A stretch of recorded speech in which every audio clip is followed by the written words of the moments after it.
Pemirsa, Anda kembali di Buletin Sumatera Utara. Menteri Agama Nasaruddin Umar mengunjungi Kedutaan Besar Tahta Suci Vatikan pada Selasa.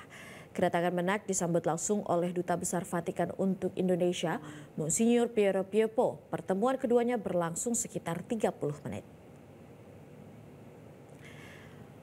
Usai pertemuan tertutup, Menak menemui awak media dan menceritakan kenangannya bersama Paus Fransiskus, terutama saat perjalanan apostolik di Indonesia pada September 2024 lalu.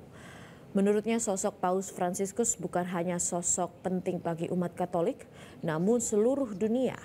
Pesan-pesan perdamaian dan kemanusiaan dari Paus Fransiskus memiliki kesan mendalam bagi Menak. Sebelumnya, wafatnya Paus Fransiskus, Menak mengungkapkan dirinya mendapat undangan untuk berbicara dalam sebuah acara di Vatikan pada September mendatang.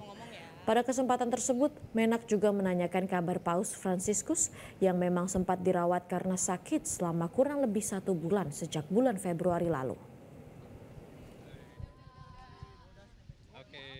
Kami hadir di sini untuk menyatakan